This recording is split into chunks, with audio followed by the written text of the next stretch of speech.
Книга 15. Тао. Путь Вознесения. Сознание, смерть и предки. Сознание существует и продвигается вне смерти. Такое сознание известно как предки. Каждый живущий человек после смерти становится предком, связанным со всяким, кто разделял схожую картину рождения. Некоторые предки, главным образом связаны с Ану из Плеяд, или их расы рабов. Эти предки покинут Землю после смерти всех, кто связан с ними в настоящее время, и будут возвращены на Плеяды, где они вознесутся в другой будущей точке во времени, когда их Солнечная система также, как и Земля, выберет аналогичный путь вознесения.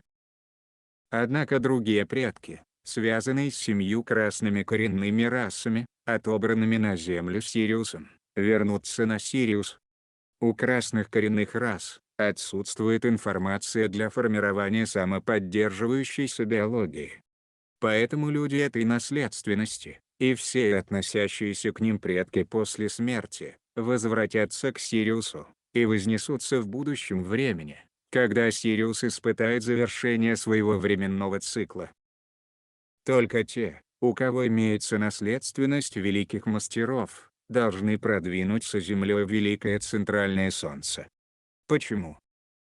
Только у представителей этой наследственности имеется запись о самоподдерживающейся биологии, которая ничего не потребляет для своего существования. Эта генетическая светокопия востребована великим центральным Солнцем, чтобы имел место резонанс.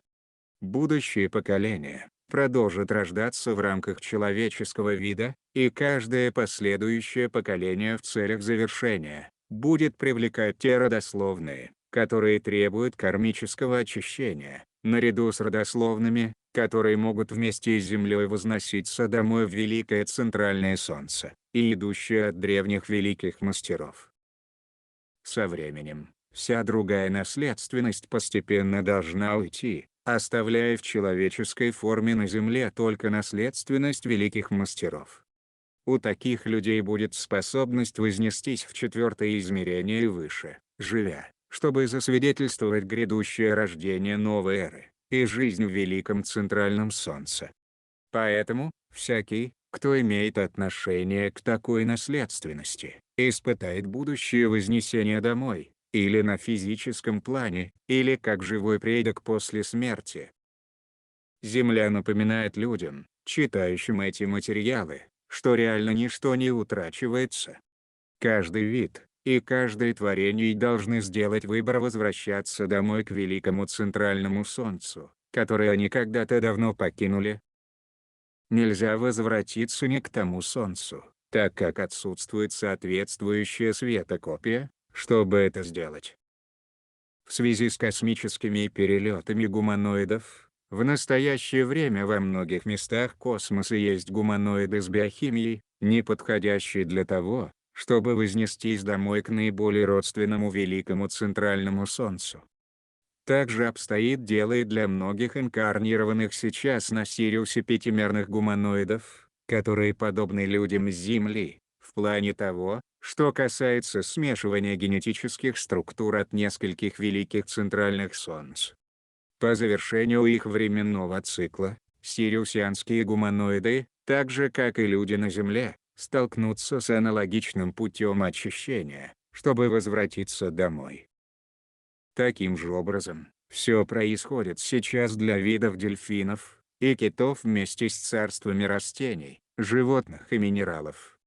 Каждый должен проследить собственных предков назад во времени к своим истокам, из этого великого центрального Солнца, или уйти из жизни в надвигающиеся времена очищения, возвращаясь как сознание, к планете или звезде своего происхождения, которая действительно резонирует со связанной биохимией. Наступает время великой сортировки тех, кто может, и кто не может вознестись домой вместе с Землей. Увы, несмотря на то, что есть многие, которые могут возноситься, гораздо больше тех, которые этого не могут. После смерти, многие виды должны будут возвратиться в другие пространства происхождения. Однако, их сознание продолжит существовать и разделит уроки, изученные здесь, на Земле.